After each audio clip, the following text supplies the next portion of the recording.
রব্বুনাল্লাযী আতা কুল্লা শাইইন খালকাহু সুম্মা হাদা। আমার রব আমাকে একটা রূট দিয়ে দিয়েছেন, আমি রূট চেঞ্জ করি না।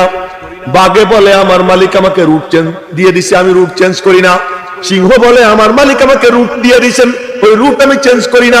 হাসরের ময়দানে রব্বে করিম জিজ্ঞেস করবেন, এ কি করছিস? তোমার দেওয়া রুটে ছিলাম, রুট চেঞ্জ করি নেই। একমাত্র রুট চেঞ্জ করে এই ইনসান, আর কেউ রুট চেঞ্জ করে না, শুধু মানুষের রুট চেঞ্জ করে। কিন্তু আল্লাহ পাক সব মখলুককে জন্মের সময় তার ভিতরে হেদায়েতের নূর দিয়ে দিয়েছেন, কি করতে হবে না করতে হবে।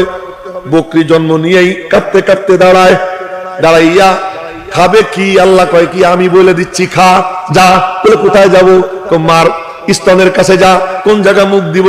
পেটও চাটে না, পিঠও চাটে না, ঠ্যাংও চাটে না, ডাইরেক্ট গিয়ে ওই বুটের মধ্যে মুখ লাগায়।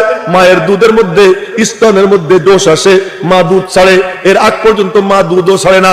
আর মানুষ করে কি, বাছুর রে ডাইকে আনে, দুধ কিন্তু এমনি দোয়াইতে পারে না, বাছুর রে ডাক দেয়। বাছুর যখন আইসা যায়, আইসা যখন মুখ লাগায়, মুখ লাগার সাথে সাথে ওই গাভী তার স্তনের দুধ ছেড়ে দেয়। আর সাথে সাথে মানুষ জালেম ওই বাছুরটাকে দূরে সরাইয়া দুধ দোয়াইয়া নিজেরা খায়। ও হাম্বা হাম্বা করে, মা ও হাম্বা হাম্বা করে।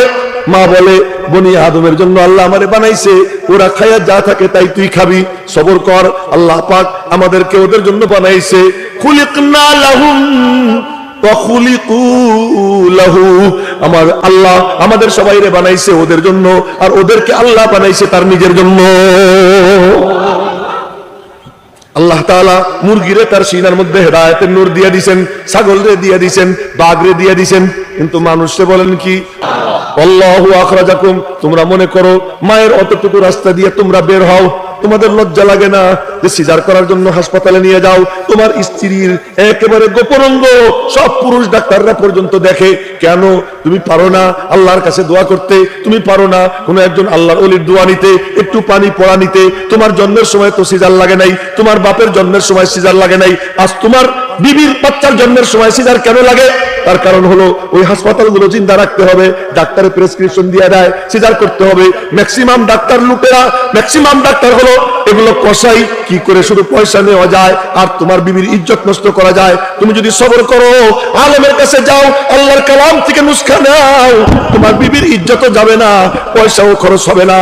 আল্লাহ পাক বলেন, আল্লাহু আখরাজাকুম, আমি আল্লাহ বের করেছি তোমাদেরকে। কে বলতেছে? আমি আল্লাহ বের করেছি তোমাদেরকে, মিন বুতুনি উম্মাহাতিকুম, তোমাদের মায়েদের পেট থেকে, লা তা'লামুনা শাইয়্যা, কোনো ইলম তোমাদেরকে দেই নাই।